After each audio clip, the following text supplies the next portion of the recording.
Hi నమస్తే, నేను Elikatta Shankarrao, right politics. ఈరోజు మన మిత్రుడు చొల్లేటి రమణ గారితో మాట్లాడదాం. రమణ గారు జర్నలిస్ట్గా పనిచేస్తున్నారు సూర్యాపేటలో.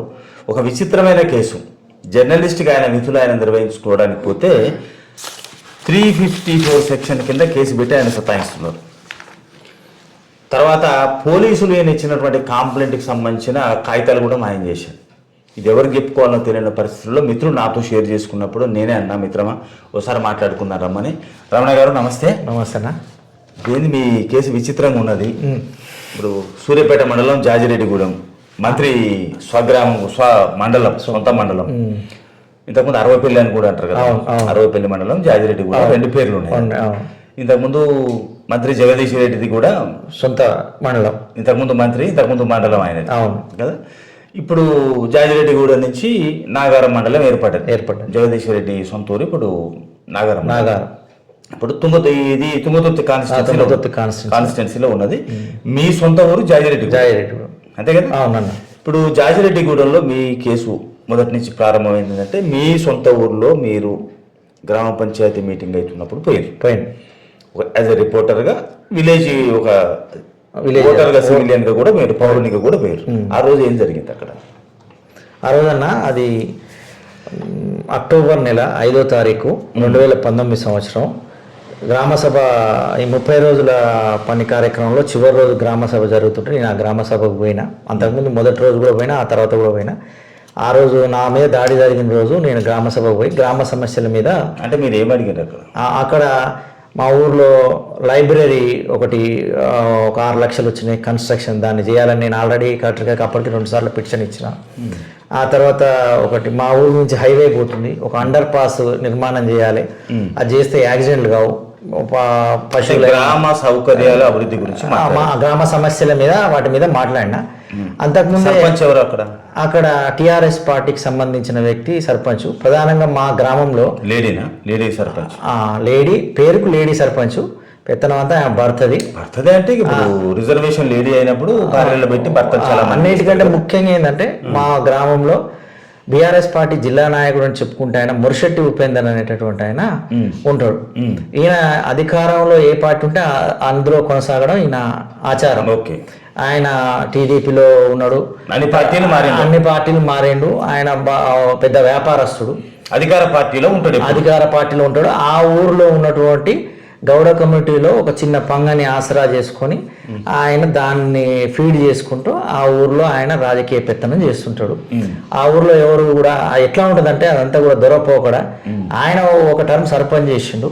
ఆయన గౌడ కాదు, సేటు ఏమంటారు, కోంటోళ్ళు.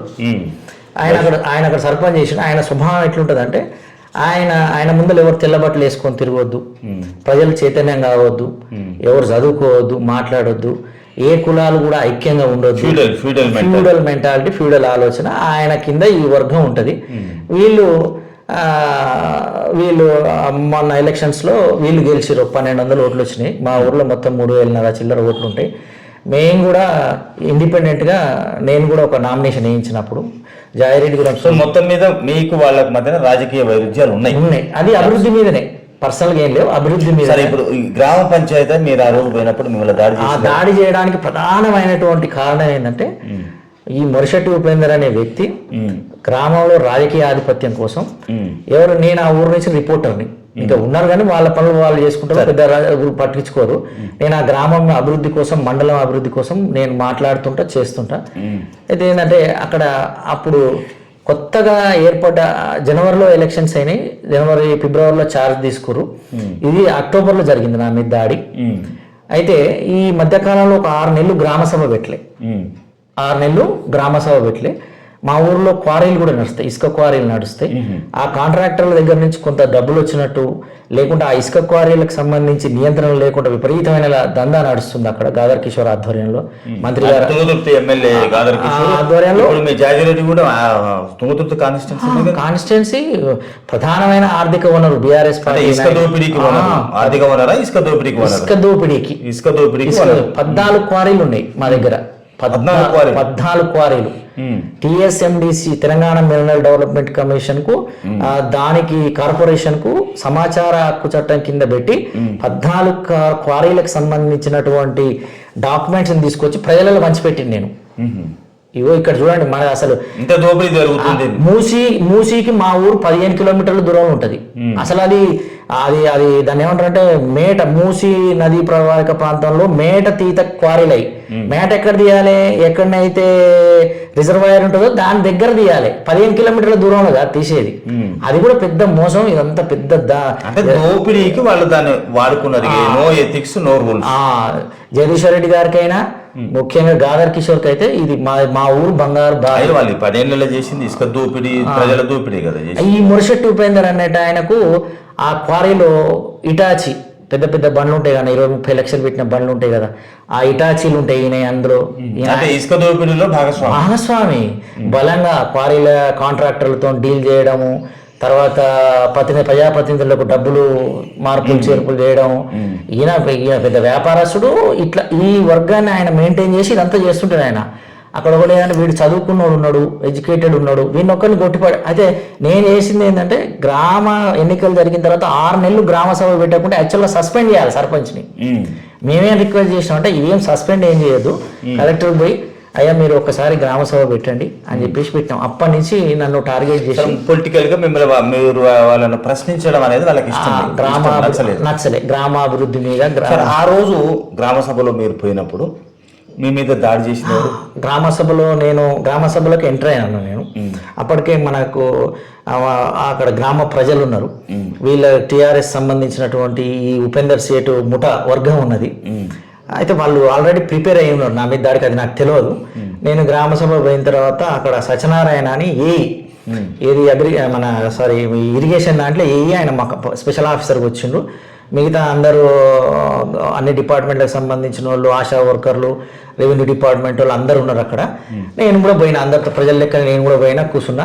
మాట్లాడే క్రమంలో చర్చ వచ్చింది, గ్రామ సమస్యల మీద చర్చ చేస్తున్నా. ఇక వాళ్ళు నన్ను కొట్టాలని అనుకున్నారు కాబట్టి ఉన్నారు కాబట్టి మొట్టమొదటిసారి ఏం చేశారంటే, మనం నిలబడి మాట్లాడుతుంటాం కదా, నన్ను ఆ గ్రామ సభల నుంచి బయటికి నెట్టేసారు. గ్రామ సభ ఇట్లా ముందర కంపౌండ్ లెక్క ఉంటుంది, దాంట్లో నుంచి బయటికి నెట్టేసారు. నన్ను బయటికి నెట్టేసిన తర్వాత ఈ ప్రజలు వాళ్ళందరూ ఎందుకు క్వశ్చన్ చేస్తుంటే, ఎందుకు పోతురు, నీకు అవసరం ఏంది, నీకేంది అని. అవును, నేను ఒక పౌరుణ్ణి, నేను విలేజర్ని, ఓటర్ని. నేను రెండో విషయం, ఈ ఊరి కోసం మేము చాలా కష్టపడ్డాం. మేము కూడా నేను ఎలక్షన్స్లో 18 సమస్యల మీద ఒక కరపత్రం తీసినాం. ఆ కరపత్రం అన్ని పార్టీల మేనిఫెస్టో, అదే అమలు చేయాలి, మీరు అమలు చేయండి. ఇది దీనివల్ల ప్రజలు నష్టపోదు. మా ఊరు నుంచి ఇట్లా. సరే, ఇప్పుడు మనకు అసలు విషయానికి పోతాం. ఆ డెవలప్మెంట్ మీద అడిగిన దాడి జరిగింది. దాడి విపరీత. ఇప్పుడు ఆ విజువల్స్ ఉన్నాయి. బ్రూటల్ గా దాడి చేసిర్రు. దేంతో? కత్తులు చేతులతో?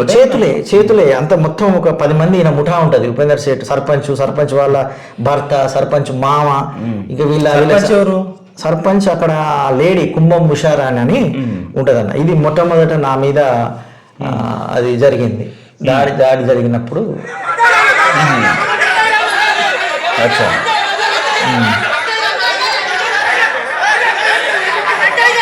నన్ను గ్రామసభ నెట్టేస్తుంది దౌర్జన్యంగా. మీరు ఎందుకు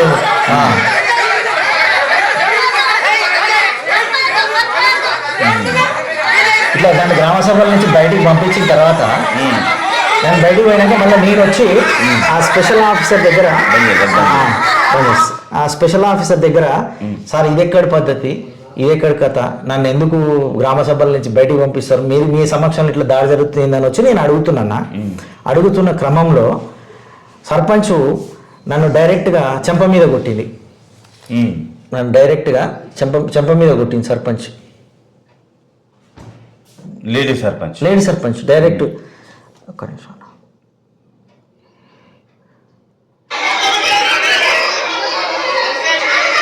పెద్దగా వస్తాను నేను చేస్తా. ఒక్క నిమిషం. నన్ను కొడతా చూడండి అన్న. ఇప్పుడు అందులో ఆఫీసు నుంచి తీసుకురాయి. ఇప్పుడు నన్ను ఫస్ట్ చెంప మీద కొడతా చూడండి అన్న. ఆమె నాతో కొడతా చూడండి. ఇప్పుడు కొట్టేసి చూడండి. ఆ తర్వాత నన్ను కొట్టేసి చూడండి.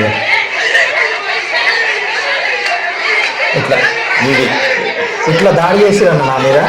దాడి చేసిన తర్వాత అక్కడ ఉన్నటువంటి ప్రజలు వాళ్ళంతా కలిసి ఇది అన్యాయం, ఆ అబ్బాయి మీద దాడి చేయడం కరెక్ట్ కాదని చెప్పేసి నన్ను వాళ్ళ నుంచి రక్షించారు.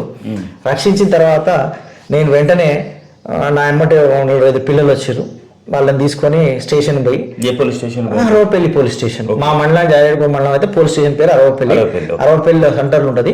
ఆ పోలీస్ స్టేషన్ పోయి కంప్లైంట్ చేశాను. అప్పుడు పి లోకేష్ సార్ అని ఎస్ఐ ఉన్నాడు ఆయన. ఆయన ఆ రోజు స్టేషన్ లో లేడు ఆయన.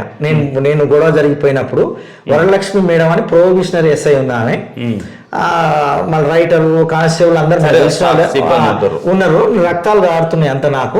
నేను స్టేషన్ పోయిన తర్వాత నేను మంచినీళ్ళు తాగి కంప్లైంట్ రాసిచ్చింది. నేను ఇప్పుడు అది దానికి కంప్లైంట్ రాసిచ్చినప్పుడు నాకు ఈ రసీదు ఇచ్చిరన్న. సో మీ కంప్లైంట్ రిజిస్టర్ అయింది సూర్యాపేట వల్ల అరవపల్లి పోలీస్ స్టేషన్ 5/10 అక్టోబర్ 5, 2019 నాడు మీరు మీ కంప్లైంట్ రిజిస్టర్ అయింది. 1 o'clock రిజిస్టర్ అయింది. వీళ్ళు అరవపల్లి పోలీస్ స్టేషన్ వాళ్ళు ఇచ్చినటువంటి రసీదు అది కదా, అది రసీదు. అదే అప్పుడు నాకు వూండ్స్ అయినాయి, దెబ్బలు తాకినాయి అని చెప్పేసి నన్ను వెంటనే ఎంసీ ఇచ్చి తుంగతుర్తి హాస్పిటల్ పంపించారు పోలీసు వాళ్ళే. మెడికల్ నీకు ఇంజూరీ అయినాయి, నువ్వు పోయి ట్రీట్మెంట్ చేసుకో ఫస్ట్ అని చెప్పేసి అదే హాస్పిటల్లో మనకు రాసినటువంటి ఇంజూరీస్ ఇవి దానికి సంబంధించిన రసీదు ఇదంతా స్లిప్ అది వీళ్ళు మెడికల్ హాస్పిటల్ కి రిఫర్ చేసిరు. ఇది నేను దీంట్లో ఏమి ఇచ్చారు? మెడికల్ దాని మీద మెడికల్ రిపోర్ట్ ఉందా? ఇంజూరీస్ అయినాయి, ఆ మెడికల్ రిపోర్ట్ పోలీసు వాళ్ళే తీసుకురాది. మీరేం సంపాదించలేదు? నేనేం సంపాదించలేదు, పోలీసు వాళ్ళే ఇచ్చారు. డాక్టర్స్ ఇంజూరీ అయినట్టు ఇచ్చారు. అయితే ఇక్కడనే ఉందన్న అసలు ట్విస్ట్ అంతా ఇక్కడ ఉంది. అధికార పార్టీకి ఎస్ఐ ఎట్లా కొమ్ము కాసిండు లోకేష్ అనేట ఆయన, ఎస్ఐ ఎట్లా కొమ్ము కాసిండు, ఎట్లా దుర్వినియోగం చేసిండు తన పవర్స్ అనేది ఇక్కడనే ఉందన్న. ఇది అయిపోయిన తర్వాత వెంటనే ఇది నేను పోయినా కదా నా గాయాలయ్యి, వాళ్ళు ఎమ్మటే స్టేషన్కి వచ్చి నా మీద అంటే మిమ్మల్ని కొట్టిన వాళ్ళు నన్ను కొట్టినటువంటి సర్పంచ్ భర్త ఈ మర్షటి ఉపేందరు అక్కడ ఉన్నటువంటి వీళ్ళంతా కూడా స్టేషన్కి వచ్చి నా మీద ఒక కంప్లైంట్ రాసి ఇచ్చారు. ఎంత దుర్మార్గమైన కంప్లైంట్ అంటే 100 మందిలో జరిగిన గ్రామ సభలో నేను ఆ మహిళా సర్పంచ్ పట్ల నేను అసభ్యంగా ప్రవర్తించిన అన్నట్టు, ఆమె బాడీ పార్ట్స్ ఏదో టచ్ చేసిన అన్నట్టు 354 అనేటటువంటి 7 years పనిష్మెంట్ పడేదాన్ని, నాన్ బెయిలబుల్. ఇంకోటి ఏంటంటే నేను వాళ్ళ కుటుంబాన్ని బెదిరించినట్టు, వాళ్ళ భర్తను బెదిరించినట్టు పెట్టారు. ఇందులో ఇంకొక ట్విస్ట్ ఏందన్న అంటే ఇందులో ఈ దోపిడీ లేకుంటే ప్రజల్ని చేయడంలో అంత కాంగ్రెస్ టీఆర్ఎస్ ఒకటే అన్నట్టు, ఆడ కాంగ్రెస్ నుంచి గెలిచిన ఒక ఎంపీటీసీ ఉంటాడు. ఆయన ఇంతకుముందు టర్మ్లో ఎంపీటీసీ గెలిచిన కాంగ్రెస్ నుంచి, ఇప్పుడు ఆ భార్యని నరసింహ నాగమ్మ అని ఆ భార్య, ఆమె ఇప్పుడు ఎంపీటీసీ. ఈయన మొత్తం కూడా ఏంటంటే ఇసుక దందా, అంటే ఇప్పుడు 2 పార్టీలు కలిసి అండర్స్టాండింగ్ లో నడుస్తుంది కదా. ఈయనకు ఒక 10 vehicles ఉంటాయన్న, ఈయనకు జేసీబీలు ఉంటాయి, ఇసుక దోపిడీలో అందరు భాగస్వాములు. మొత్తం అక్కడ నరసింహ శ్రీనివాస్ అలియాస్ కోతి సీన్ అంటే ఇసుక డాని ఆయన. ఓకే, ఆయన ఏం చేసిందంటే ఈయన కాంగ్రెస్ పార్టీ, ఈయన కాంగ్రెస్ పార్టీకి అంత మిలకత్తుడు కదా. ఇప్పుడు ఇసుక కాడ అంత ఒకటే కదా. ఇక్కడ ఈయనకు నాకు కాంట్రవర్సీ సైడ్ వచ్చిందంటే ఈ అరవపల్లిలో SLBC కాలువ తీసిరన్న. ఈ కాలువకు సంబంధించిన మట్టి ఉంటది, తీసిపోసిన మట్టి ఉంటది కదా, ఇదంతా పర్మిషన్ లేకుండా ఈ మట్టి ఎత్తుకొని పోతుండే ట్రాక్టర్ల ద్వారా ఎత్తుకొని పోతుంటే ఆ లోకల్ ఉన్న పబ్లిక్ ఉంటారు కదా, వాళ్ళు ఏం చేసిరంటే ఏఈ గారికి SLBC ఏఈకి ఫోన్ చేసిరు. మా ఊర్లో శివన్, చిన్నపోయిన శివన్ నవలత అని ఉంటారు దంపతులు, వాళ్ళు వెల్ ఎడ్యుకేటెడ్, వాళ్ళు BEd MSc BEd BA BEd అట్లా చేసిరు. ఆ పిల్లాడు సర్పంచ్ పోటీ చేసిండు ఇండిపెండెంట్గా, నేను మద్దతు ఇచ్చిన అన్నట్టు. ఇంకొక విషయం ఏంటంటే ఆ పిల్లాడు ఈ ఇరిగేషన్ డిపార్ట్మెంట్లో నీరుగాడు అంటారు కదా, కాలువల మీద తిప్పడం చేయడం, వాడు మా మండలాన్ని చూస్తాడు అన్నట్టు. ఎప్పుడైతే ఈ SLBC మట్టి ఎత్తుకపోతురో, ఎప్పుడైతే ఏఈ గారికి ఫోన్ చేసిరో పలానా సీన్ ఎత్తుకపోతురు JCB పెట్టని, ఎమ్మటే ఈ శివన్కి ఫోన్ చేసి, అరే బాబు నువ్వు అక్కడ ఎవరో ఎత్తుకపోతురట అంటే, ఆ పోయిన తర్వాత అక్కడ ఈయన బండ్లు చూసి అవి చేసిన తర్వాత, అరే నీదెంత, నీ లెక్క ఎంత, నువ్వెంతరా చిన్న జాబ్ కానివి, నేను ఎంపీటీసీని, మాజీ ఎంపీటీసీని, నా భార్య ఎంపీటీసీ అని చెప్పేసి ఊళ్ళో తిట్టడం, గ్రామంలో తిట్టడం జరిగింది. అది నేను కూడా ఆయనతో మాట్లాడినా, ఎందుకన్నా ఇట్లా పిల్లలని అనేది అంటే, ఏం చేసుకుంటావు చేసుకోవాలి అంటే మేము వార్త వేసినాం, విజువల్స్ తోని ఆధారంతో వార్త వేసినాం. ఇటు ఇసుకకు మేము గ్రామ సమస్యల మీద మాట్లాడడం, గ్రామ ఇసుక దోపిడీని వీళ్ళని ఒక్కరిని టార్గెట్ చేసి మనం కొట్టగలిగితే ఊర్లో మొత్తం యూత్ అంతా ఆగిపోతుంది, జనం కూడా నోరు. మళ్ళీ మనం కేసుకొద్దాము. మీరు కంప్లైంట్ ఇచ్చిన తర్వాత మీ కేసు రిజిస్టర్ అయింది, హాస్పిటల్ పంపించారు. తర్వాత వాళ్ళు వచ్చి కంప్లైంట్ ఇచ్చిరన్న. వాళ్ళు వచ్చి కంప్లైంట్ ఇస్తే దుర్మార్గంగా నా మీద గ్రామ సభల నేను లేడీ పట్ల అసభ్యంగా 354, 506, 504 కింద నా మీద ఈ కేసు పెట్టి మినిమం 7 ఏళ్ళు పడాలి నాకు శిక్ష.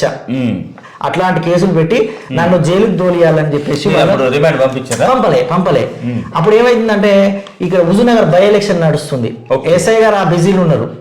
అది మనం ఏం నమ్మినాం అంటే నేను కూడా పిటిషన్ ఇచ్చిన కదా, చట్ట ప్రకారం వీళ్ళ మీద కూడా కేసు నమోదవుతుంది కదా అనేటటువంటి ఆలోచనలో నేనున్నా. నాకు అర్థమైంది ఏంటంటే ఈ ఎస్ఐ ఖచ్చితంగా ఈ ఎస్ఐ లోకేష్ అనేట ఆయన టీఆర్ఎస్ ప్రభుత్వానికి, టీఆర్ఎస్ ఇక్కడ ఉపేందర్ సేఠ్ కు వీళ్ళకి ఎమ్మెల్యేకి అనుకూలంగా ఉన్నాడు, మంత్రికి అనుకూలంగా ఉన్నాడు, పోలీసు వాళ్ళు మొత్తం అధికార నన్ను ఎట్లయినా రిమాండ్ చేస్తారని అర్థమైంది. నేను ఏం చేశాను అంటే అదే నెలలో 21వ తారీఖు అక్టోబరు రాష్ట్రం ఇప్పుడు ఇది నాన్ బెయిలబుల్ సెక్షన్స్ రిమాండ్ పంపించే అవకాశం ఉందని మీరు నాన్ బెయిలబుల్ సెక్షన్ మానవ హక్కుల కమిషన్ కి మీరు ఆశ్రయించారు. నా మీద తప్పుడు కేసు పెట్టారు. టోటల్ మీకు ఇప్పుడు 21వ తారీఖు నాడు ఒక 10-15 రోజులకి మానవ హక్కుల కమిషన్ నాకు అర్థమైపోయింది. అయితే మన కేసు చేసిరనే మనం అనుకున్నాం. నా మీద ఎలాంటి కేసు చేయలేదు, నన్ను నా మీద తప్పుడు కేసు పెట్టిరని నాకు ఆల్టర్నేటివ్ ఉన్న వ్యవస్థ అదే కాబట్టి మానవ హక్కుల కమిషన్ కు నేను రిప్రజెంట్ చేసిన. మానవ హక్కుల కమిషన్ కూడా స్పందించి ఎస్పీ గారికి, ఎస్ఐకి పంపిస్తే అది 2-3 సార్లు తిప్పిన తర్వాత ఇది మీరు దీన్ని స్పందించండి అని మానవ ఎస్పీ ఎస్ఐకి రాస్తే ఎస్ఐ ఏం చేసిందంటే ఈ రిపోర్ట్ పంపించిండు. వాస్తవమే గ్రామ సభలో దాడి జరిగింది, నేనే సేమ్ నా మీద 354 కేసులో ఏం పెట్టిరో సేమ్ అదే రాసి మళ్ళీ ఇంట్లో ఏం రాస్తారంటే ఆయన ఎంత అక్కస్ అంటే ఈయన జర్నలిజం ప్రొఫెషన్ ని, నేను మోజో టీవీ తుంగతుర్తి స్టింగర్ అప్పుడు జర్నలిజం ప్రొఫెషన్ అడ్డం పెట్టుకొని ఈయన ఇట్లా అధికారులను బెదిరించడం, అధికారులు చేయడం అని చెప్పేసి రాస్తాడు. అయితే వీళ్ళు ఒక 4 సాక్ష్యాలను పెట్టారు ఇందులో. ఆ 4 కాంగ్రెస్ వాళ్ళు. ఈ కాంగ్రెస్ ఉన్నాడు కదా, ఒక ఎంపీటీసీ ఉన్నాడు కదా, ఆయన మనసుని దాడి చేసింది టీఆర్ఎస్ కాంగ్రెస్ సంబంధించిన MPTC, TRS sarpanch Upender Seth. Pharma కూడా ఒకటే ఉంది కదా, నలుగురు ఒకటి. ఇంట్లో ఏం రాస్తారు, ఇంట్లో ఏం రాస్తారన్న అంటే అన్న ఇక్కడ మీకు ఒక లాస్ట్ లైన్ ఉంటుంది, ఇక్కడ చూడండి మీరు. ఇంట్లో ఏం రాస్తారంటే దాడి జరిగిన తర్వాత వాళ్ళు పోయి కంప్లైంట్ ఇచ్చినాక ఇక్కడ ఉందన్న ఈ సాక్ష్యాలలో ఉన్నది, ఇక్కడ చివరి లైన్లలో ఉన్నది. దాడి జరిగిన తర్వాత వాళ్ళు కంప్లైంట్ ఇచ్చినాక అది నేను తెలుసుకొని పోయి నేను ఇచ్చినాను రాసింది ఇలా. అవును, రమణ మీద ఎలాంటి దాడి జరగలేదు, ఎవరు కూడా ఏమీ అనలేదు. ఉషారాని అతని మీద పెట్టిన కేసు విషయం మనసులో పెట్టుకుని తప్పుడు దరఖాస్తు పోలీస్ స్టేషన్ లో ఇచ్చినాడని తేలిందని వీళ్ళు ఎస్ఐ సర్టిఫికేట్ అంటే ఉషారాని సర్పంచ్ నన్ను కొట్టినామే ఫస్ట్ కేసు పెట్టింది, తర్వాత నేను పెట్టినా అని చిరన్న కౌంటర్ కేసు పెట్టింది అనేది పోలీసు వాళ్ళే సమర్థిస్తారు. అయితే ఇక్కడ దీని మీద వీళ్ళు ఇచ్చిన దాని మీద ఇది కరెక్ట్ కాదు, ఇది ఎస్ఐని సాక్షుల్ని ఎగ్జామిన్ చేయమని మానవ హక్కుల కమిషన్ ఫోటోలు వీడియోలు 20వ తారీఖు నాడు, ఇది 21 నెక్స్ట్ డిసెంబర్ 20వ తారీఖు సుమారు నెల తర్వాత నేను పెట్టిన. నాకు మళ్ళీ కమిషన్ పంపించింది, అవును నువ్వు మళ్ళీ బాబు దీన్ని నీ ఆన్సర్ చెప్పంటే నేను చెప్పిన. అడ్వకేట్ సలహా తీసుకొని దీనికి సంబంధించిన ఫోటోలు వీడియోలు అన్ని పెన్ డ్రైవ్ చేసి విట్నెస్లు పెట్టి, అయా ఎస్ఐ ఇచ్చిన రిపోర్ట్ అంతా ఫాల్స్ రిపోర్టు, వాళ్ళకి అనుకూలంగా ఉంది, నా మీద దాడి చేసిన వాళ్ళకు వాళ్ళు ఇట్లా అధికారం అడ్డం పెట్టుకుని ఇట్లా చేస్తారు, ఎస్ఐ వాళ్ళకి అనుకూలంగా ఉన్నాడు, ఎస్ఐని ఎగ్జామిన్ చేయాలి, సాక్షులను ఎగ్జామిన్ చేయాలి. నేను ఇంకొక విషయం ఏం చేసిన అంటే గ్రామ సభల జరిగిన పార్టిసిపేషన్ చేసినప్పుడు రిజిస్టర్లో సంతకం పెడతారు కానీ ఇన్ఫర్మేషన్ యాక్ట్ కింద ఆ రిజిస్టర్ కూడా కలెక్ట్ చేసింది నేను. చేసి ఈ 4 లేరు మళ్ళీ అందులో ఎవరైతే పెట్టిరో అది కూడా పెట్టింది నేను. ఈ 4 లేరండి, తప్పుడు సాక్ష్యాలు పెట్టి దయచేసి ఎగ్జామిన్ చేయమని పెట్టిన, అది పెండింగ్ ఉంది. అయితే ఇదేమైందంటే ఇప్పుడు మా తుంగతుర్తి కోర్టులో జడ్జి లేకపోవడం వల్ల నా మీద పెట్టిన కేసులో ఛార్జ్ షీట్ వేసి చాలా రోజులు వాళ్ళే వాయిదాలు వేసుకొని మొన్న ఆగస్టులో నాకు సమన్లు ఇచ్చారు. ఇక్కడ మీకున్నది ఛార్జ్ షీట్ ఇక్కడ నాకు సమ్మన్స్ ఇచ్చారు. అది 2వ తారీఖు ఆగస్టు సమ్మన్స్ ఇచ్చారు. కోర్టుకు పోయిన తర్వాత నాకు ఈ ఛార్జ్ షీట్ కాపీలు ఇవన్నీ ఇచ్చారు. ఇవన్నీ చూసిన తర్వాత నేను అసలు ఏంది నా మీద ఇంత దుర్మార్గంగా చేసేది ఇట్లా అని చెప్పేసి వెంటనే నాకున్న ఒక ఆధారం రసీదే కదన్నా. ఫస్ట్ నేను ఇచ్చినటువంటి రసీదు, కంప్లైంట్ రసీదు ఉంది కన్నా. ఇది ఇప్పుడు మనకు మొట్టమొదటి ఇచ్చిన రసీదు ఉంది కదా, ఈ రసీదుని బేస్ చేసుకొని సూర్యాపేట జిల్లా ఎస్పీ గారికి ఇన్ఫర్మేషన్ యాక్ట్ కింద నేను ఒక క్వశ్చన్ అడిగిన. అయ్యా పలానా తారీఖు నాడు 5/10/2019 యాజ్ ఏ రిపోర్టర్ గా, యాజ్ ఏ విలేజర్ గా, యాజ్ ఏ ఓటర్ గా గ్రామ సభలో నేను పోతే నా మీద దాడి చేసిరు, దానికి సంబంధించి నేను ఇస్తే ఈ రసీదు ఇచ్చిరు, ఎలాంటి మీరు ఇన్వెస్టిగేషన్ చేసిరు, రిపోర్ట్ కావాలని చేసిన. సో నా దరఖాస్తు మీద, నా ఫిర్యాదు మీద మీరు ఎటువంటి చర్యలు తీసుకున్నారు అని ఎస్పీకి ఫిర్యాదు చేసిన. అయితే ఇక్కడ ఏం జరిగిందన్న అంటే ట్విస్ట్, ఇప్పుడు ఇది నిలువులో తీసినాం కదా, ఇది జిరాక్స్ ఉంది కదా, మా ఎస్ఐ ఇప్పుడు ఉన్నాయని అంజిరెడ్డి గారు ఏం చేశారంటే అడ్డంలో తీసి పంపించారు నాకు దీన్ని. అంటే అదే దానికి జవాబు. మళ్ళీ నేనేం చేసిన, పోలీస్ తెలియదు అంతే మరిగా. అయితే దాని మీద నేను అరే ఏంది ఆ ఎస్ఐ ఎట్లా చేసిండు, ఈ ఎస్ఐ ఇట్లా చేస్తుండే. అప్పటికి ఇంకా అధికారంలో ఉన్నారు కదా, ఉన్నారు కాబట్టి అధికారంలో పోలీసులు సీట్లో కూర్చుంటే ఎవరైనా అదే చేస్తారు. మళ్ళీ నేనేం చేసిన, సమాచార హక్కు చట్టంలో మొదటి అప్పీల్ రాసిన ఎస్పీ గారికి. అయ్యా నాకు ఇట్లా సరైన రిపోర్ట్ ఇవ్వలేదు, ఇట్లా చేసారు, నిర్లక్ష్యంగా ఇచ్చారు, దయచేసి మీరు నాకు ఇప్పియండి అని చెప్పేసి అంటే సిఐతోనే ఒక కమిటీ ఎంక్వైరీ చేసి అందులో ఇగో ఈ రిపోర్ట్ ఇచ్చిరన్న, పోలీసు వాళ్ళు ఇచ్చిరన్న. ఎస్పీ గారు ద్వారా డిఎస్పీ నాకు పంపించాడు, సూర్యాపేట డిఎస్పీ నాకు పంపించిండు. ఇందులో మీరు ఈ పేరా చదువుతున్నా, నేను ఇందులో 1ంటికి కంప్లైంట్ చేసినట్టు, వాళ్ళు వచ్చి 1:30కి చేసినట్టు వాళ్ళే ఇచ్చారు. మళ్ళీ అక్కడ ఏంటంటే వాళ్ళే ఫస్ట్ ఇచ్చినట్టు. ఇప్పుడు ఇక్కడేమో జీడీలు ఎంటర్ అవుతుంది కాబట్టి ఖచ్చితంగా వాస్తవం చెప్పాలి. నేను 1ంటికి ఇచ్చినట్టు, వాళ్ళు 1:30కి ఇచ్చినట్టు, మళ్ళీ నా పిటిషన్ మీద ఎలాంటి ఎంక్వైరీ జరగనట్టు ఇచ్చింది కదా. ఇప్పుడు డేట్ వేసి కేసు వివరాలు రాసి, but the SI of police P Lokesh no action was taken on that petition of applicant Shri CH Ramana as per available records in Aravapalli police station. ఎటువంటి చర్యలు ఏం లేదు, ఒక్క కాగితం లేకుండా, అసలు నేను ఇచ్చిన దరఖాస్తు లేకుండా చేసిండు ఎస్ఐ. అంత దుర్మార్గానికి ఎక్కడ the above said Sri P. Lokesh, SI of Police was transferred from Arvapalli Police Station on 14th November 2019 and now present he is working at Munagala Police Station, Suryapet district. ఇంకా ఆయన అక్కడక్కడనే జగదీశ్వర్ రెడ్డి పరిధిలోనే తిరుగుతున్నాడు.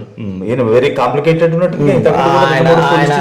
ఆయన చివంలో చేసినట్లే చేసిండు, నాగారం చేసినట్లే చేసిండు, తిరుమగిరి చేసినట్లే చేసిండు. మునగాల్లో కూడా ఒక రెడ్డిని, కాంగ్రెస్ అతను రెడ్డిని కన్ను పోయేటట్టు కొట్టి పెద్ద ఇష్యూ అయింది. మొత్తం బీఆర్ఎస్ కండువా వేసుకొని పని చేస్తున్నాడేమో, మరి బీఆర్ఎస్ యూనిఫామ్ వేసుకున్నాడేమో. మరి ఇప్పుడు ఈ కేసును చూస్తే మొత్తం స్పష్టంగా 2019 అంటే ఇప్పుడు ఎస్పీ అప్పుడు ఎవరు ఉన్నారు?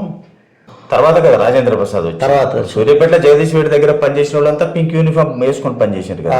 ఇక రాజేంద్ర ప్రసాద్ అయితే ఇక కర్రాయతో సహా ఇవి వేసుకున్నాడు. ఆయన జై జగదీష్ అని నేను ఏడవుడు మహానుభావుడు పోయినట్టుగా మనం పోయింది. అయితే ఇప్పుడు ఇది రిపోర్ట్ వచ్చిన తర్వాత నేను ఏం చేసిన అంటే రాష్ట్ర డీజీపీ అంజన్ కుమార్ గారికి, తర్వాత రాష్ట్ర గవర్నర్ కు నేను రిటర్న్ గా కంప్లైంట్ చేసిన. ఇప్పుడు మీకు చూపించిన ప్రతి కాగితాన్ని ఎవిడెన్స్ గా పెట్టి, ప్రతి నా మీద దాడి జరిగినటువంటి వీడియోలు, తర్వాత ఫోటోలు ఎవిడెన్స్ అన్ని పెట్టి డీజీపీ గారికి ఏం రాసిన అంటే, ఇట్లా పలానా తారీఖు నాడు 5/10/2019 రోజున గ్రామ సమస్యల మీద ప్రశ్నిస్తున్న నా మీద దాడి జరిగింది. దీని మీద డీజీపీకి ఇదేమో గవర్నర్ గారికి తమిళసై ఇచ్చినాం. అయితే దీంట్లో ఎస్ఐ ఉపేందర్ సేటు అధికార పార్టీ నాయకునికి అనుకూలంగా వ్యవహరించి కనీసం నేను ఇచ్చిన పిటిషన్ మీద వాళ్ళ మీద ఎలాంటి కేసు చేయకుండా, అసలు ఆ పిటిషనే లేకుండా చేసిండు. అసలు ఎంక్వైరీ చేయలేదు అన్నాడు కదా. లేదు ఇప్పుడు దరఖాస్తు ఇస్తే బాధితుడు కనీసం దాన్ని విచారణ చేయలేదు, రికార్డ్ భద్రపరచడం కూడా లేదు. దీని మీద ఆయన మొత్తం కూడా ఆయన చట్టాన్ని ఉల్లంఘించిండు. ఆయన మీద డిపార్ట్మెంటల్ యాక్షన్ తీసుకోవాలి. రెండోది, వీళ్ళు నా మీద ఎవరు దాడి చేసారో మీరు వాళ్ళ మీద కేసు ఖచ్చితంగా బుక్ చేయాలని చెప్పేసి నేను వారికి ఫిర్యాదు చేయడం జరిగింది. ఫిర్యాదు చేసిన. ఇది ఇంతవరకు జరిగిందన్న. మొన్న ఎలక్షన్స్ ముందు చేసిన నేను ఇది 16/11/23 మొన్ననే నవంబర్ 16 తారీఖు నాడు చేసిన. ఇది చేసిన దాని మీద మరి ఏమొస్తుంది అనేది చూడాలి.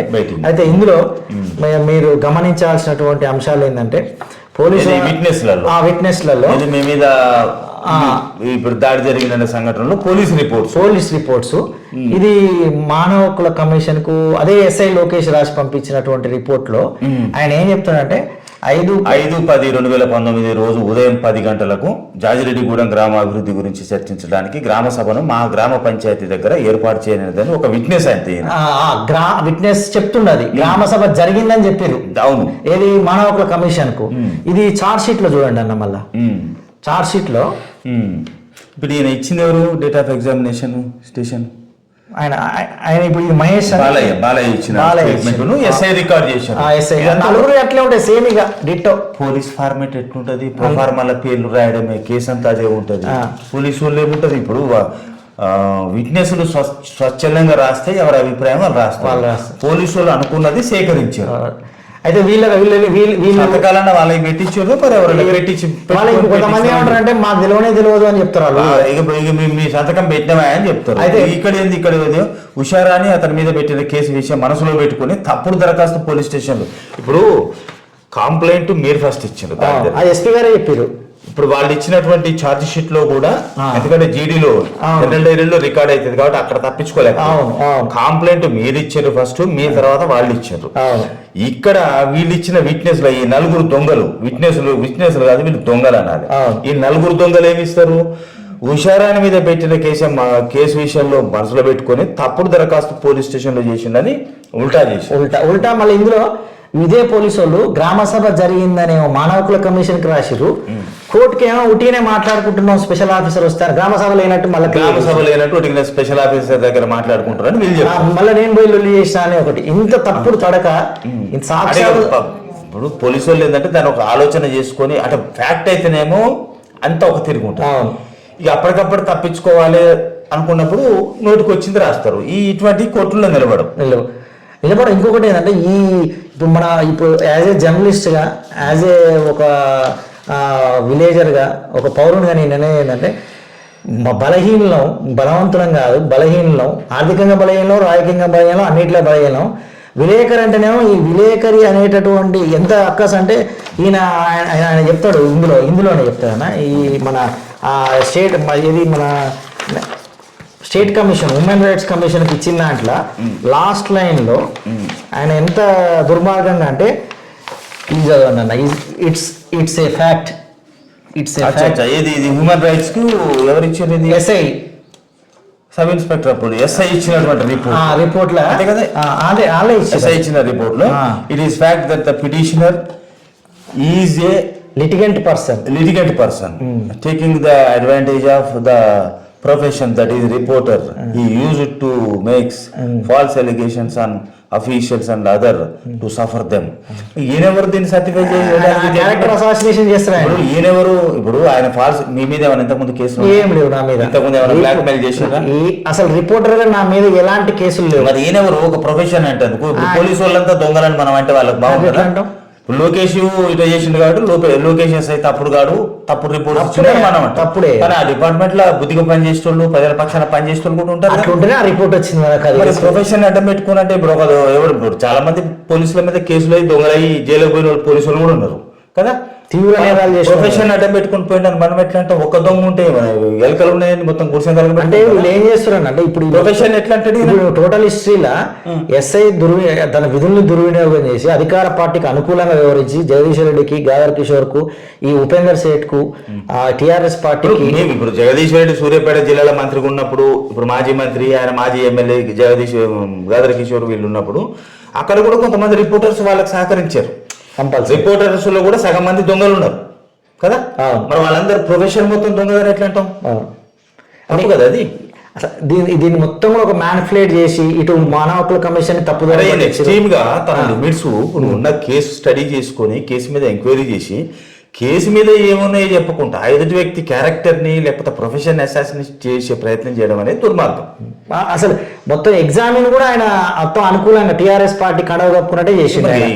వాళ్ళు అట్లనే ఉన్నారు మొత్తం పింకు బిందెలలో మునిగి తేలేదు కదా, రంగులలో మునిగి. మమ్మల్ని ఎవరు క్వశ్చన్ చేయలేరు. మమ్మల్ని ఇప్పుడు ఎందుకు చేయరు? చదువుకున్నాము, ఒక రిపోర్టర్లో ఒక ప్రెస్ ఫీల్డ్లో ఉన్నాం కాబట్టి సమాచార హక్కు చట్టం మీద పనిచేస్తున్నాం కాబట్టి ఎస్పీ గారికి వాళ్ళు ఫస్ట్ ఇవ్వకుండా అప్లికేషన్ పెడితే అప్పీల్ పెట్టి తీసుకొచ్చి చేసినామన్నా మనం ఇంత చేస్తే ఇది బయటకు వచ్చి గవర్నమెంట్ ఉన్నప్పుడు వీళ్ళు జోకారు, ఈ లోకేష్ లాంటి సెల్ జోకారు.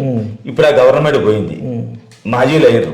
గాదర్ కిషోర్ కు ఇప్పుడు కానిస్టేబుల్ కూడా విన్నాడు సూర్యాపేటలో, జగదీశ్వర్ రెడ్డికి కానిస్టేబుల్ విన్నాడు. ఇప్పుడు లోకేష్ ఎవరు కాపాడతారు? రేపు కోర్టులో ముటికాయలు పడతాయి కదా. లోకేష్ ఇటు అన్నిటికి జవాబు, ఎస్ఐ లోకేష్ అన్నిటికి జవాబు చెప్పాలి కదా.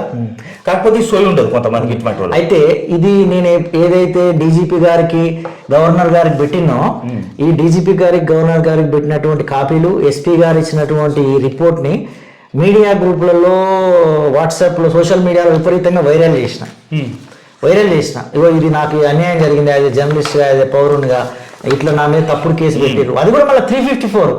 అవును, అది కూడా 354. గ్రామ సభలు అడిగితే 354 100 మందిలా బీచ్ చేస్తారు ఎవడన్నా. ఇక అట్లా అటువంటి కేసులు చెప్పారు, కేసులు పెడుతున్నారు. అయితే ఇది జరిగితే, ఇది పెట్టిన తర్వాత నాకు ఒక ప్రెస్ మిత్రుల ద్వారా ఒక రాయబారం ఏంటంటే, ఆయనకి ఏం కావాలన్నట, ఎందుకు వీళ్ళు వెళ్ళంతా, మేము ఆ కేసులో కాంప్రమైజ్ చేస్తాం 354 అని మాట్లాడతారు. పోలీస్ ఆయన మాట్లాడతారు. అసలు నువ్వు నా మీద పెట్టిందే తప్పు కేసు 354, అది కోర్టులో తెలుసుకుందాం, శిక్ష పడుతుందా, నేను నిజంగానే తప్పు చేసినా ఏం చేసినా అనేది అది జ్యుడిషియరీ సిస్టమ్, కోర్టు తెలుస్తుంది. కానీ శిక్ష పడితే పైకి పోయి వస్తాం, పై కోర్టులో చూసుకుంటాం. నేను తప్పు చేస్తే శిక్ష అనుభవిస్తాము, అది తప్పు చేయకుండా తప్పుడు కేసులు పెడితే జుట్టు బట్టి కోర్టు గుంజుతాం, వాళ్ళని కూడా బోన్లో నిలబెడతాం. అది అయితే ఇక్కడ నేను పెట్టిన కేసు ఏమైంది చెప్పు మీరు, అది చెప్పాలి కదా జవాబు. ఇప్పుడు ఇంకోటి, మీరు ఆ రోజు కంప్లైంట్ ఇచ్చారు, మీకు రసీదు ఇచ్చారు, మీరు ఇచ్చిన కంప్లైంట్ కాపీ అని ఉంది వాళ్ళ దగ్గర? అసలు ఏది లేదు, ఇదే జిరాక్స్ మీకు ఇచ్చారు, అంటే మీకు రసీదు ఇచ్చి కంప్లైంట్ కాపీ కూడా లేకుండా చేసిండు అన్న. రసీదు ఇచ్చాడు, మీ కంప్లైంట్ చెట్టపట్టులు వేసాడు, ఇక మళ్ళీ పట్టుకొని వస్తాడు ఆయన చూద్దాంలే అనుకోరు. అంతే. ఇప్పుడు దీనికి ఎవరు జవాబు చెప్పాలి? లోకేష్ జవాబు చెప్పాలి కదా, లోకేష్ డిపార్ట్మెంట్ జవాబు చెప్పాలి కదా, ముక్కు బిడ్డి గుంచుతారు కదా కోర్టుకు. ఇక ఆయన చెప్పుకుంటాడు డిపార్ట్మెంటల్ యాక్షన్ ఏం తీసుకుంటారో డీజీ గారనే చూడాలన్నా, ఇక దాని మీద తీసుకోవాల్సిందే కదా. ఇప్పుడు ఆయన డ్యూటీలో నిర్లక్ష్యం చేసింది ఆయన, ప్రొఫెషన్ అడ్డం పెట్టుకొని ఎస్ఐని, మంత్రిని, ఆ రోజు ఉన్నటువంటి ఎమ్మెల్యేను, మంత్రికి ఒత్తాసు పలికింది ఆయన, అప్పుడు కేసులు పెట్టింది ఆయన. ప్రొఫెషన్ అంటే లోకేష్ ఎవరికి తెలుసు, ఎవడాడు లోకేష్ ఎవరు తెలుసు? ఒక ఎస్ఐ డిపార్ట్మెంట్ అడ్డం పెట్టుకుని పోవటికే కదా గింత రాసినట్టు, లేకపోతే ఒకటి లోకేష్ రోడ్డు పట్టుకుంటుకుంటాం, గోటంగా నోట బయటపడేస్తాం. అటు లోకేష్ ఇబ్బంది పడతారు. అంతే, ఇది జరిగిందన్న మొత్తం ఇంత వైలేషన్. నెక్స్ట్ ఇప్పుడు మీరు ఏం చేయబోతున్నారు మరి? నేను నా మీద పెట్టిన తప్పుడు కేసు గురించి కోర్టులోనే ఫైట్ నడుస్తుందన్న. అది దానికి ఇంకా ఇప్పుడు అక్కడ ట్రయల్స్ నడుస్తున్నాయి, వాయిదాలు నడుస్తున్నాయి. కోర్టు ప్రాసెస్ కొద్దిగా టైం పడుతుంది. ఇప్పుడు నన్ను 2019 నుంచి 2020 ఇప్పుడు సఫర్ చేసి కోర్టు తిప్పుతున్నట్టు. పోలీస్ డిపార్ట్మెంట్ మీద కంప్లైంట్ ఇచ్చారా మీరు? నేను డీజీ గారికే చేసినాను. మీరు లేదు, నెక్స్ట్ అదే పోలీస్ డిపార్ట్మెంట్ మీద లోకేష్ మీద కేసు నెక్స్ట్ అది చేస్తాను. ఇప్పుడు వాళ్ళు కూడా జవాబు చెప్పాలి కదా. మనం పౌరులము, మనం బాధ్యతగా ఉండాలి, చట్టాలను గౌరవించాలి. ఆయన పోలీస్ అయినా కూడా చట్టం ఉంటది కదా, పోలీస్ ఆయన కూడా వాళ్ళకు కూడా బాధ్యత ఉంటది కదా. అవునన్నా, ఆయన డ్యూటీ ఆయన చేయలేదంటే ఆయన కూడా మరి నిర్లక్ష్యం చేసిండు, ఆయన కూడా తప్పు చేసినట్టే కదా. ముందు లోకేష్ మీద డ్యూటీ అధికార పార్టీకి అనుకూలంగా చేసిన ఆయన డ్యూటీ అంతా, ఆయన అధికార పార్టీకి అనుకూలంగా చేసిండా లేదని కూడా చెప్పాను నేను. ఆయన చేయాల్సిన డ్యూటీ విషయంలో తప్పు చేసి అది మీరు ఇచ్చిన దరఖాస్తును నిర్లక్ష్యంగా పోగొట్టకుంటే ఇస్తే అయిపోతుంది. పోగొట్టిందంటే ఎవరు బాధ్యులు? పోలీస్ డిపార్ట్మెంట్ బాధ్యులు. డిపార్ట్మెంట్ ఎంక్వైరీలో ఎవరు బాధ్యుడు అనేది శిక్షిస్తారు కదా, ఆ ప్రాసెస్ లో పోయింది. ఇప్పుడు ఇందులో ఈ మానవ హక్కుల కమిషన్ కి ఇచ్చిన రిపోర్ట్ లో ఎస్ఐ ఏం చెప్తాడంటే, గ్రామ సభ జరిగింది వాస్తవమే, గ్రామ సభలో గొడవ అయింది వాస్తవమే, కానీ ఈయన పోయి గొడవ చేసిండు, వాళ్ళు కొట్టలేదు అంటారు. వాళ్ళు నన్ను కొట్టకపోతే నాకు విజువల్స్ ఉన్నాయి, ఫోటోలు ఉన్నాయి, నన్ను పోలీసు వాళ్ళే సర్పంచ్ కూడా కొట్టింది, చెంపకూరు కొడుతుందా బరాబరుగా. రెండో విషయం ఏంటంటే, ఆ ఎంపీటీసీ అనేటోడు శ్రీనివాస్ అంటోడు ఎత్తేసిండు నన్ను, అది కూడా ఉంది అందులో. ఆయన ఉపేందర్ సేఠ్ ముఠాకు సంబంధించి ఎంతమంది కొట్టారో అది బరాబర్. ఒక మనిషి మీద దాడి చేసినప్పుడు కనీసం సెక్షన్స్ అన్న పెట్టి ఏది లేదన్న, దాంట్లో ఏది లేదు. ఇందులో ఏం చెప్తారంటే, ఆయన అన్ని చేసింది వాస్తవమే, ఈయనే పోయి గొడవ చేసిండు, ఈయనేమో గ్రామ సభ అయిందని రాస్తాడు, అలానేమో గ్రామ సభే కాలేదని రాస్తాడు. ఇప్పుడు ఆ ఎస్ఐకి తెలుసు తెలియదు కానీ దొంగతనానికి పోయినా సరే వీడు దొంగే, ప్రొఫెషనల్ గా దొంగ, వాడు పోయి ఉండే దొంగతనం చేస్తాం. ఆ టైంలో కొట్టి చంపితే కూడా చంపిన వాళ్ళ మీద కేసు ఉంటుంది. వాళ్ళ ఆత్మరక్షణకు చంపడాన్ని ప్రూవ్ చేసుకోవాలి, అది వేరు. కానీ దొంగ దొరికినప్పుడు ఏం చేయాలి? మీరు పోలీసు వాళ్ళకి చెప్పాలి, పోలీసు వాళ్ళు చట్టపరమైన చర్యలు తీసుకోవాలి. దొరికింది కదా నా ఇంట్లోకి వచ్చిందని వాడిని ఏదైనా కత్తితోటి పొడి చంపితే చంపినోడు కూడా జవాబు చెప్పుకోవాలి. అంతే. ఇప్పుడు మీ మీద దాడి జరిగింది, మీరు ఎందుకు పోయారో తర్వాత పెడతాం. దాడి జరిగింది అయితే నిజం కదా, విజువల్సే ఉన్నాయి. మీరు ఉన్నప్పుడు కనీసం రెండు పార్టీల మీద కేసులు నమోదు చేసి ఎంక్వైరీ చేయాలి. వన్ సైడ్ జడ్జిమెంట్ ఇచ్చినట్టుగానే ఈయన మంచోడు కాదు, వాళ్ళ మీదనే గొడవ పెట్టిండు, వాళ్ళ కంప్లైంట్ మీద ఓకే తిట్టిండు, కొట్టిండు, బెదిరించిండు, అది నమ్ముతారు. కానీ 354 అంత క్యారెక్టర్ అసాసినేషన్, ఈయన లేడీ పట్ల అట్లా చేసిండు అని చెప్పేసి లేడీ సర్పంచ్ ఉంది కాబట్టి ఆ సెక్షన్ కూడా దీన్ని బట్టి దీన్ని నేను ఒకటి చెప్పేది ఏంటన్నా అంటే, ప్రజాస్వామ్యాన్ని నమ్మి ప్రజాస్వామ్యబద్ధంగా పనిచేస్తున్నప్పుడు ఎంతవరకైనా వీళ్ళు చట్టాన్ని ఉపయోగించుకొని అధికారంలో ఉన్న వాళ్ళు ఎంతవరకైనా నీచానికి ఒడిగడతారు, దానికి ఎంతకైనా సహకరిస్తారు కొంతమంది ఆఫీసర్లు అనేది నిదర్శనం అన్న. అంతే కదా మరి. ఇప్పుడు ఇది మాత్రం పోలీస్ డిపార్ట్మెంట్ లో ఒక విచిత్రమైన కేసు. దీని మీద అయితే ఇది పోలీస్ డిపార్ట్మెంట్ మీద విశ్వసనీయత పెరగాలన్నా, గౌరవం పెరగాలన్నా చొల్లేటి రమణ గారి ఆ దరఖాస్తు ఏడుందో బయటికి తీయాలా, దాని మీద చర్యలు తీసుకోవాలి. ఒకవేళ ఈయన దరఖాస్తు తప్పుడు దరఖాస్తు అన్నా కానీ ఆన్ రికార్డ్ అయితే ఉండాల్సింది. చర్యలు తీసుకోకపోవచ్చు, తప్పుడు రికార్డ్ అనుకుందాం, కానీ వాళ్ళు ఇచ్చిన వేరియస్ రిపోర్ట్స్లోనే ఒకసారి మీరే ముందు ఇచ్చిందని, గొడవ అయ్యిందని, ఒకసారి గ్రామ సభ జరిగిందని, ఒకసారి పిలిపించిందని, ఒక్కొక్క కాగితానికి ఒక్కొక్క రిపోర్ట్ ఇచ్చి ఎస్పీ గారు పంపించింది ఇది ఉంది కన్నా ఇది కరెక్ట్, ఇది కరెక్ట్. ఎస్పీ గారు కరెక్ట్ పంపించారు, మిగతా తప్పుడే కదా, అన్ని తప్పే. తప్పుడు రిపోర్ట్స్ పంపించిన పోలీసు వాళ్ళ మీద కూడా చర్యలు ఉండాలి కదా, ఏం లేవు, తీసుకోవాలి. ఇప్పుడు నాకు అందుకనే దాన్ని ఇప్పుడు డెమోక్రసిక్ బేస్ లో మనం క్వశ్చన్ చేయాల్సింది అత్యున్నత పోలీస్ డిపార్ట్మెంట్ మొత్తం ఆ సుపీరియర్ డీజీపీ గారే కాబట్టి వారికి మళ్ళీ ఇప్పుడు ఒకసారి కలవండి, మళ్ళీ ఒకసారి డీజీపీ గారిని కలవండి. ఇప్పుడు లోకల్ మీ కలెక్టర్ ఎస్పీ ఉన్నాడు కదా, కొత్త ఎస్పీ ఉన్నాడు కదా, ఎస్పీని కలవండి, రాహుల్ హెగ్డే గారు. సరే ఎవరైనా మనం ఎస్పీని అక్కడ మనిషి కాదు కదా ముఖ్యం. వాళ్ళు న్యాయంగా చట్టపరంగా చట్టాల ఆధారంగా ప్రజల పక్షాన పనిచేసినప్పుడు ఎస్పీగానే చూస్తాం. ఆ వ్యక్తులు మనకు అవసరం లేదు. ఇప్పుడు ఇక్కడ ఈయన కూడా లోకేష్ అంటే ఆయన ఎస్ఐగానే చూస్తాం. ఎస్ఐగా తప్పుడు పని చేసిండు, కానీ లోకేష్ మనకేం అవసరం, లోకేష్ ఎవరు అనేది మనకు అవసరం లేదు. సో మీరు అక్కడ ఎస్పీ కంప్లైంట్ చేయండి, నా దరఖాస్తు గురించి ఏం చేసిండ్రో అది తప్పుడుగా సరిగ్గా విధులను నిర్లక్ష్యం చేసిన ఎస్ఐ మీద చర్య తీసుకొని పోండి.